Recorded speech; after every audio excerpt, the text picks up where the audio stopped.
The documents to be carried in the hand baggage as well as the cabin luggage.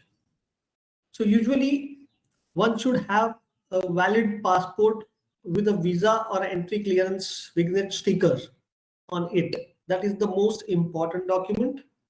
Biometric identity document, that is a decision letter, set out the leave granted and explain the BID collection process in the UK.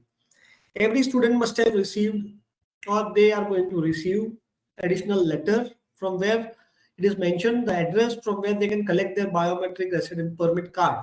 Either it will be a university where the university has given alternate location code, ACL code, and then they can collect from the university. Otherwise, it will be a post office within the purview of the address which they have mentioned. Then your completed landing card was given to you during your flight. Now, during my recent travels, this landing card procedure has been done away, but there may be certain flights where they will give the landing card when the student has to complete it and present it to the immigration counter.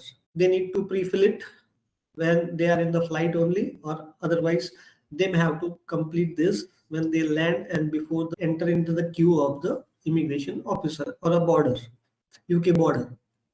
Short-term visa vignette in your passport. This visa will be valid only for 90 days from the expected travel date to enable you to travel to the UK and collect your BID.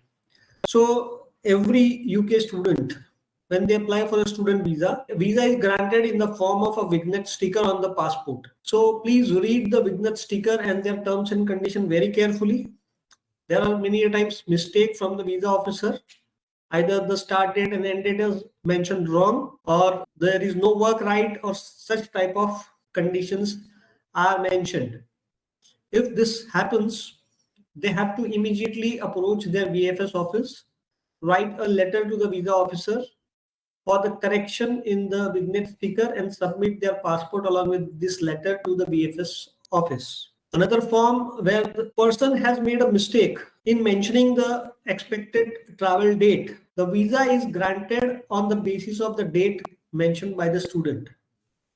And you have to make sure that the student is traveling within those 90 days. If he will book the ticket prior to the visa granted, he will not be able to allow to board the plane. That is a very important thing, which many people pre-book the flight based on their assumptions without checking what expected travel date they have mentioned in the visa application form, because the visa will be granted from that date onwards only, or maybe a couple of days here and there.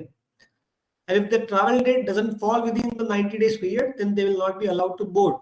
So this is very important point. And then all the original academic documents student has to carry, because when the enrollment process, physical enrollment will take place, registration during the enrollment and induction dates, university has to verify all the original documents of the student. If the student will be not carrying his original documents, he will not be able to join the classes and registration will not take place. He has to take multiple copies of the original documents as well as scan copy he should keep with him.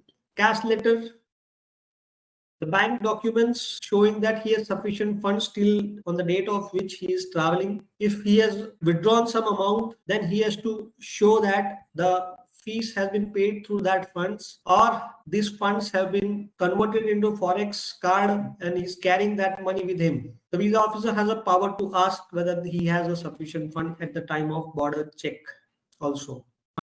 TB test, medical certificates, original he has to carry along with the film if film has been given to him. Students should download the information for new international students from the university website so that student will have the telephone numbers handy in the case of difficulty. So student has to go through the international section of the university website where a lot of important information has been given for the new coming students. There are emergency contact numbers and many more things which students should be aware of. Campus maps, where he has to report. All these documents are there on university websites which student has to carry. And the last thing is accommodation confirmation letter about the university housing, if any, or any private accommodation where students should be going, and their contact details he should have handy in his hand baggages.